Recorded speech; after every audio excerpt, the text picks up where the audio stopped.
I've successfully flown both of these without any restriction on throttle, so at full speed, and I've got a new highest speed ever with the red one. So they flew both on 3S, and they both went well, so happy about that. I had one of these on the back,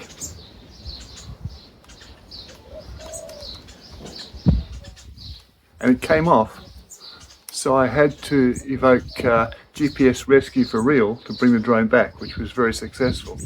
But the problem with these things compared to a linear antenna is there's so much weight on the top, they leverage, even wedged on firmly, they can still come off mid-flight. It's happened before, so that's why I stopped using, the main reason.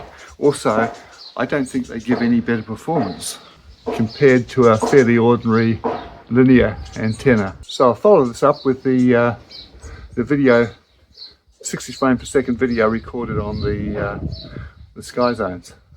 See what you think. So I think I'm finally comfortable with Acro. Something else I'm going to have to realise is tilt the cameras up. I'm spending a lot of time looking straight down at the ground.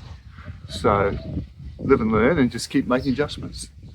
So once again, bye for now.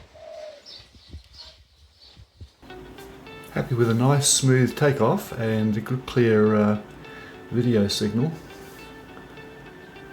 As you can see, I've taken off an Acro from the get-go. I think the trick is not to bother to switch between Acro and angle. So heading straight out at a fairly modest around 60 kilometers an hour. Doing a turn.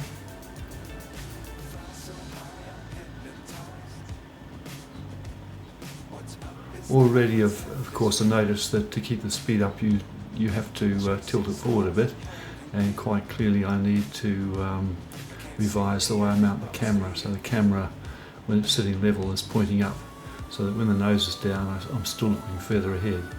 There's definitely too much down tilt on it, but the way it's performing, even with a slight wind, is really good. Happy with this.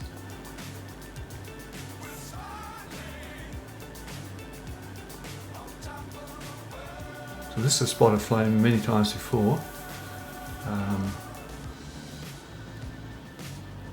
One of those days midweek when there's not too many people around, so happy to be here.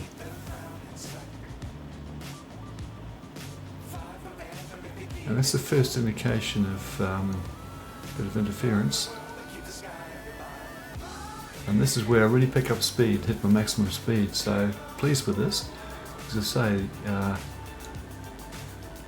and this is only 3S, so I've come back with 4S, and particularly with a better tilt angle on the camera, I think I could probably get a bit more speed.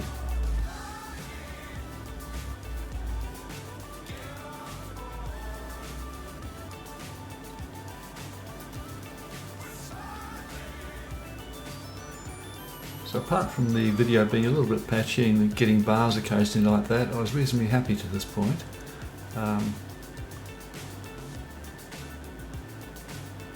Not doing any great range.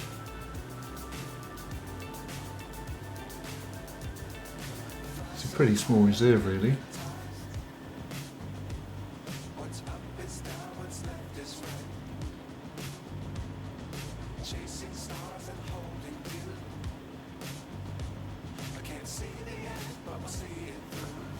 Again, a few bars, sort of wondering if having the transmitter close to the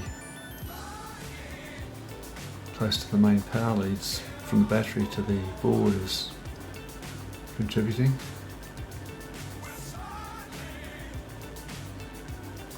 Then again, it's built up all around there, and there we go. First indication of real problems. And I found out afterwards when it landed what had gone on. So at this point, into GPS rescue and just watching the monitor to see what's going on. So I got the thing programmed to go to 50 meters and then come back at that height, and that's what it's doing. Interesting, without the antenna on, it still gives a reasonable signal depending on which way it's pointing, so hopefully having the antenna drop off doesn't mean it's damaging the transmitter. And here it is, it's finally settling down, getting ready for a landing.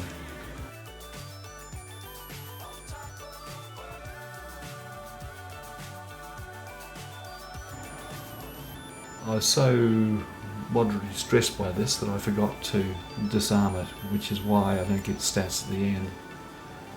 But overall, successful. Bye for now.